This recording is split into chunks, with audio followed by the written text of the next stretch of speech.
Here at Clovis North, the CUSD dress code policy has been hotly debated for years. The district believes that the current dress code is necessary to maintain the best possible educational environment. However, many students and parents argue that the strict policy does nothing to affect education and actually violates First Amendment rights. First, we decided to ask Clovis North students on whether or not they like the dress code at Clovis North. Do you like the dress code at Clovis North? No. No. Yes. Clovis North. No. Yeah. At Clovis No. North. Yes. North. No. Yes. North. No. As we can see, the topic of dress code is pretty much split in half when it comes to students. Some are against it, some are fine with it, and others do not care. We decided to personally interview one of the students, Armina Higian, to find out what her beliefs were on the issue. Student at Clovis North, what is your stance on the dress code policy?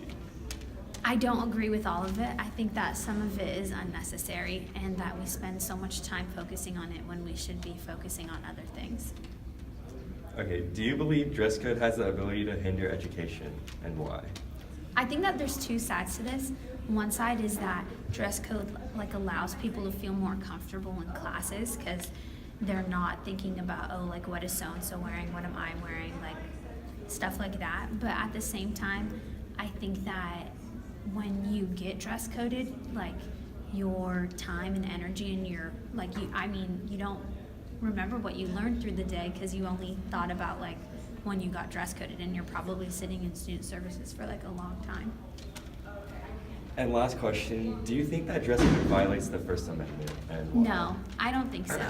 I think that the First Amendment, sometimes some of the amendment rights, I believe, are waived when you commit to doing something. So coming to school, I think that the school is able to put a dress code. Or same when you go to some public or private places, there's certain rules that you have to follow.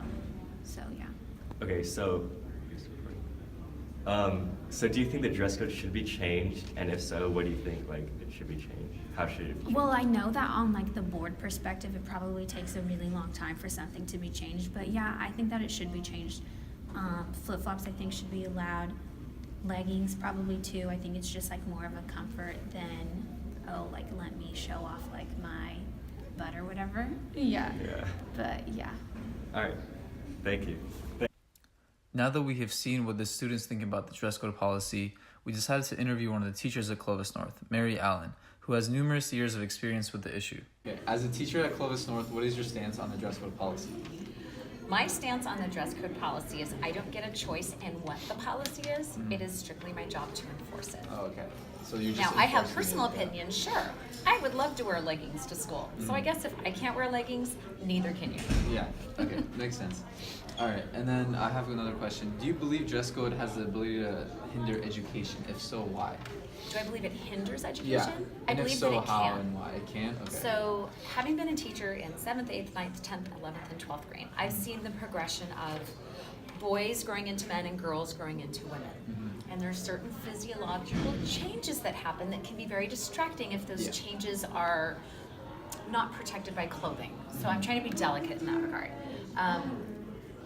Poor boys, they walk around and these girls are just cute as can be, and they're wearing skin-tight clothing, or they're wearing revealing things, or their skirts are too short.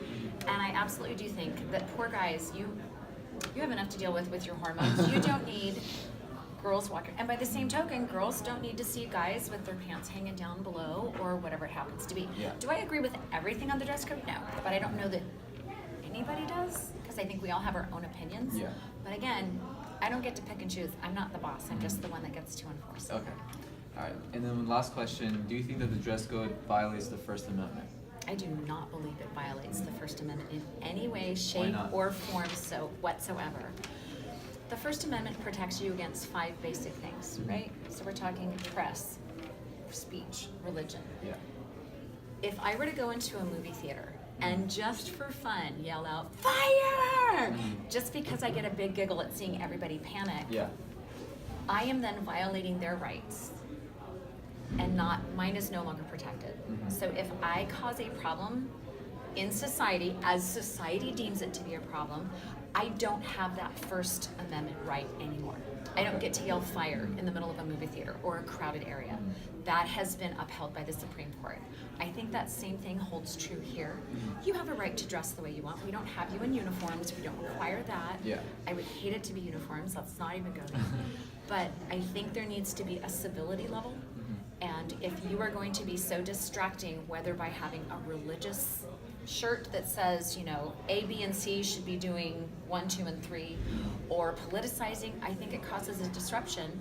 I also like the fact that some teachers are openly discussing it and having open dialogue about it, which I think helps build character in young people. Yeah. But I do not think it violates your First Amendment right Okay, so whatsoever. your stance is basically that dress code, for you have to enforce it, but there's not like an issue with the dress code, it's the issue of distraction between like students and stuff, or? For me it is. And Okay. I've seen, keep in mind, I worked in student services long before you guys were on this campus. And we had a student that wore an upside down cross and had some slang sayings related to people of the Christian faith. Okay. And he wore this proudly and caused lots and lots of problems. And stirring the pot, you know, touting his cause, whatever it was, it caused major problems on campus where kids felt unsafe. Okay. Safety is the number one issue, especially in our society today.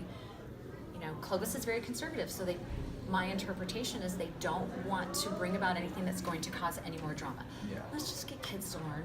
You can wear what you want outside of campus. You can wear holes in your jeans, and you can wear low-cut tops and facial hair and long, like, it doesn't matter. But at school, let's focus on school and not so much on the politicizing, the religious, and maybe the inappropriate dress.